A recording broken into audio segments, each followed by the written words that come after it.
ఓం విఘ్నేశ్వరాయ నమః. శ్రీమద్ రామాయణము యుద్ధకాండ 37వ అధ్యాయము. హనుమంతుడు లేచి శ్రీరామచంద్రుడితో ఇలా అన్నాడు. మూడు లోకాలలో జరిగే సమస్త విషయాలను తెలుసుకోగలిగే ప్రాజ్ఞుడవు నువ్వు.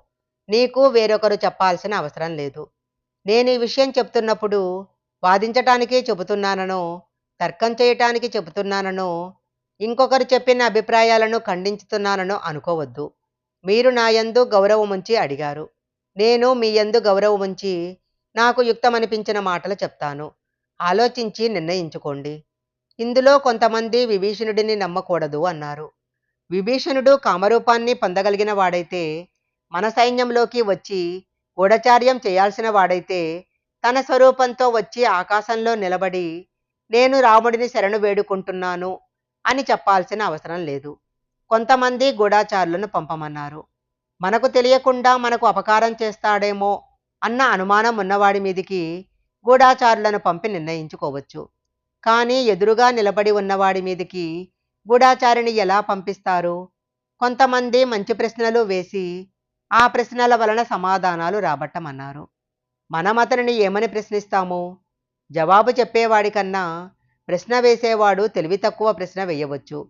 ఆ తెలివి తక్కువ ప్రశ్న వల్ల మిత్రుడిగా ఉండాల్సిన వాడు అమిత్రత్వంతో అక్కడి నుంచి వెళ్ళిపోవచ్చు. దానివల్ల మనం నష్టపోతాము. అందుకని అన్ని వేళలా ప్రశ్నలు వేసి నిర్ణయించటం సాధ్యం కాదు. కొంతమంది గుణాలు ఉంటే స్వీకరిద్దామన్నారు.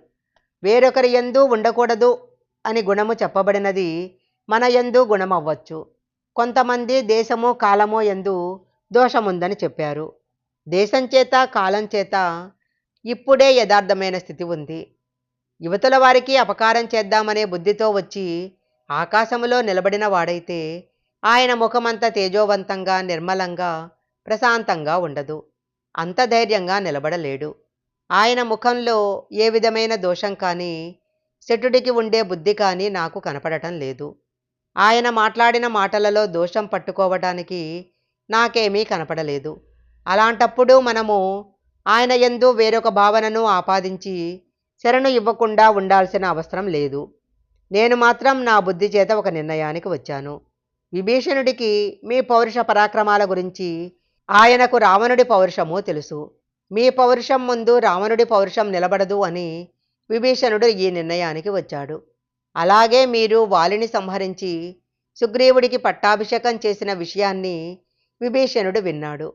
అధర్మాత్ముడిని సంహరించి ధర్మాత్ముడికి పట్టాభిషేకం చేస్తారని నమ్మి ఇక్కడికి వచ్చాడు.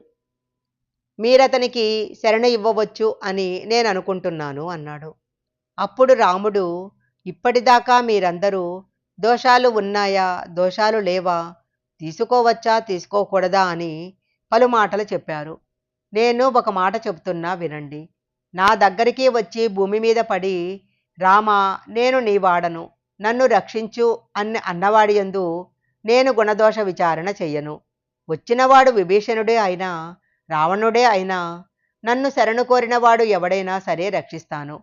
యథార్థానికి ఇలాంటి యుద్ధం జరుగుతున్నప్పుడు పక్క రాజ్యం మీద ఇద్దరికి ఆశ ఉంటుంది. అదే వంశంలో జన్మించిన వాడెవడుంటాడో వాడికి రాజ్యాధికారం మీద ఆశ ఉంటుంది.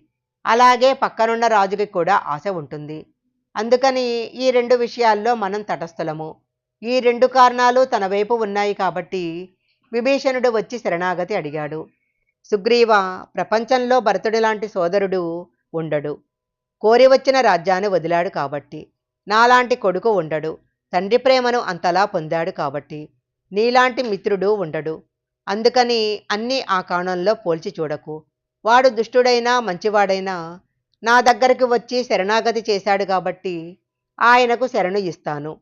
ఈ బ్రహ్మాండంలో ఉన్న పిశాచాలు, దానవులు, యక్షులు, సమస్త పృథ్వీలో ఉన్న భూతాలు కలిసి నా మీదకు యుద్ధానికి వస్తే నేను నా చిటికెన వేలి